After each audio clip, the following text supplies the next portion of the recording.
ఎవరు రీడు? రే సుబ్బరాయుడా, ఏందిరా కనపచ్చే వడ్డీ డబ్బులు అడుగుతా అని అట్టట్ట తిరుగుతాండవా? దా వచ్చి కూర్చో. ఏట్లేదురా కర్రీ సుబ్బయ్య, చూసుకోలేదులే గాని ఎంకేటి నువ్వు బాగున్నావా?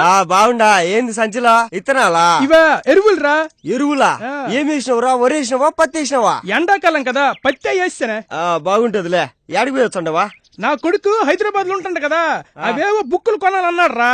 దానికేట్రా బాబు అంత డబ్బులు? 20,000 అది ఇప్పుడు బ్యాంకులో వేసి తిరిగి వస్తాను. 20,000?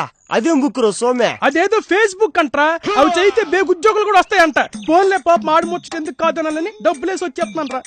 ఓరా, నీకు తలకాయ పెరిగింది గాని తెలివి పెరిగినట్లేదా? ఈ కాలంలో కూడా లోకం తెలియనట్టుంది నీకా? ఏట్రా ఏటైంది? డబ్బులు బ్యాంకులోనే కదేశాను, పెట్రోల్ బంక్ వేసినట్టు నువ్వెందుకు అంత టెన్షన్ అయిపోతున్నావు?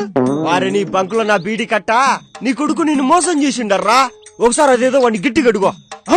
ఒరే, ఆడికి మాంసం తింటమే రాదు, ఇంక మోసం వల్ల చేస్తాడా? ఓరే తలమాసినోడా, ఆ ఫేస్బుక్ 15,000 మొన్నే మా కొడుకు కొంటా అంటే బ్యాంక్ లో డబ్బులు కూడా వేసిండా.